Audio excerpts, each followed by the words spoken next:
स्मृति मानधना, जो कि Indian women cricket team की प्लेयर हैं। इनका जन्म महाराष्ट्र के सांगली में हुआ था 1996 में। इनके पिता का नाम श्रीनिवास मानधना है और माता का नाम स्मिता मानधना है। इनका एक बड़ा भाई है श्रवण कुमार मानधना, जो कि महाराष्ट्र के अंडर 19 क्रिकेट टीम का सदस्य रह चुका है और आज की तारीख में वो बैंक में बैंकर है। श्रीनिवास मानधना अपने बेटे श्रवण कुमार को क्रिकेट खिलाने के लिए कोचिंग ले जाया करते थे, लेकिन उनकी बेटी स्मृति मानधना अपने भाई को क्रिकेट खेलते देखकर खुद ज़्यादा सीख गई और उसकी इस ललक से वो आगे बढ़ गई और समय कई टूर्नामेंट करती करती वो भारतीय विमेन क्रिकेट टीम की मेंबर बन गई। उनकी जो क्रिकेट की शैली है वो अलग प्रकार की है और उस कारण वो बहुत सक्सेस है और भारतीय क्रिकेट टीम, महिला क्रिकेट टीम में उनका बहुत बड़ा नाम है, योगदान है। उन्होंने वर्ल्ड कप जीतने में बहुत बड़ा सहयोग किया था। स्मृति मानधना कोई जीवन निजी नहीं हो सकता, कोई दूसरों का जीवन जो सार्वजनिक जीवन में है उनका जीवन निजी नहीं हो सकता। आम लोग उनके बारे में जानकारी रखना चाहते हैं। स्मृति मानधना एक मारवाड़ी परिवार से संबंध रखती है, जो कि महेश्वरी है, राजस्थान के डीडवाना से हैं। जो फेमस होते हैं उनके फैंस भी बहुत हुआ करते हैं। स्मृति मानधना के भी लाखों की तादाद में फैंस हैं।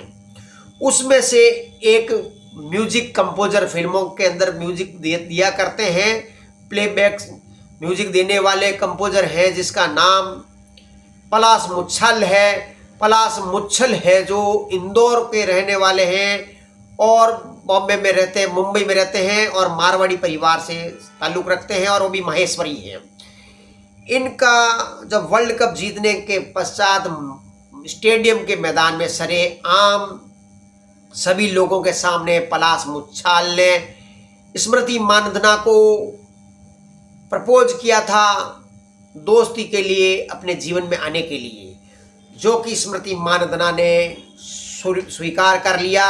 इनका रिलेशन, इनकी दोस्ती लगभग 5 साल तक चली है और कुछ समय पहले ही इन्होंने सगाई की थी और ये शादी के बंधनों में बंधना चाहते थे, उसकी ओर अग्रसर हो रहे थे। स्मृति मानधना जो कि अवार्ड लेने अपने समाज के जोधपुर भी आई थी और अपने पुश्तैनी गांव डीडवाना भी गई थी, जो अब जिला बन गया है, और वहाँ पे अपने कुल देवी को इनविटेशन कार्ड देने आई थी अपनी शादी का।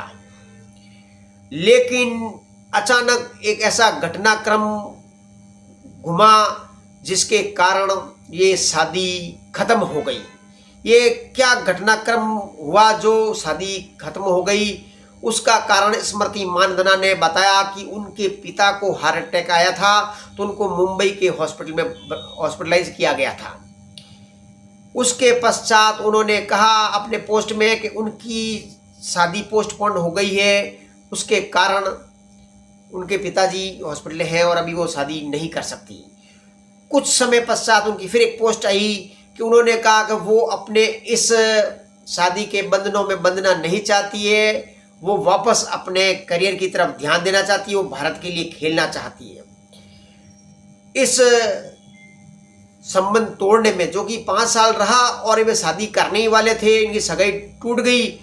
और जब पलाश मुच्छल ने भी पोस्ट किया कि इसे पोस्ट किया, कारण उसका ये था कि ये कोई अमेरिकी प्लेबैक सिंगर हुआ करती थी, उसने ये आरोप लगाया था पलाश मुच्छल के साथ उसका इंटरनल रिलेशन है। ये कहने के पश्चात एकदम स्मृति मानधना सदमे में आ गई और उसने ये संबंध तोड़ने का विचार कर दिया। उसके पश्चात उसने अपने बयान वापस भी ले लिए थे। अमेरिका में तो ये आम है आरोप लगाना, पैसे ऐंठना और आरोप वापस ले लेना, लेकिन कोमल हृदय के लोग आजकल भारत में बहुत हैं जैन जी हैं, छोटी छोटी बात अपने दिल पर लगा लेते हैं, वो धैर्य नहीं रखते हैं कि ये जो आरोप लग रहे हैं इसमें इसकी सत्यता कितनी है। यही पलाश मुछाल ने अपनी पोस्ट में कहा कि कोई भी चीज़ के ऊपर जो आपके निजी जीवन को प्रभावित कर सकती है उसकी सत्यता जानने के बाद ही डिसीजन लेना चाहिए, पहले विश्वास नहीं करना चाहिए।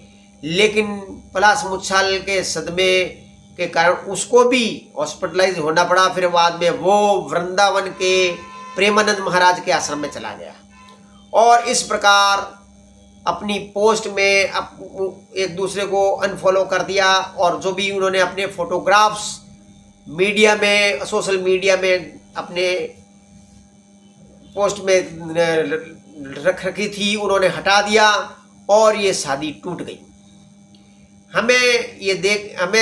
हमें किसी के निजी जीवन से कोई लेना देना नहीं है, लेकिन एक समझ सीखनी पड़ेगी कि आज का जो जैन जी है बहुत उतावला है, बहुत ज़बरदस्त प्रेम करता है और एकदम प्रेम करने के बाद में एकदम रिश्ते तोड़ देता है।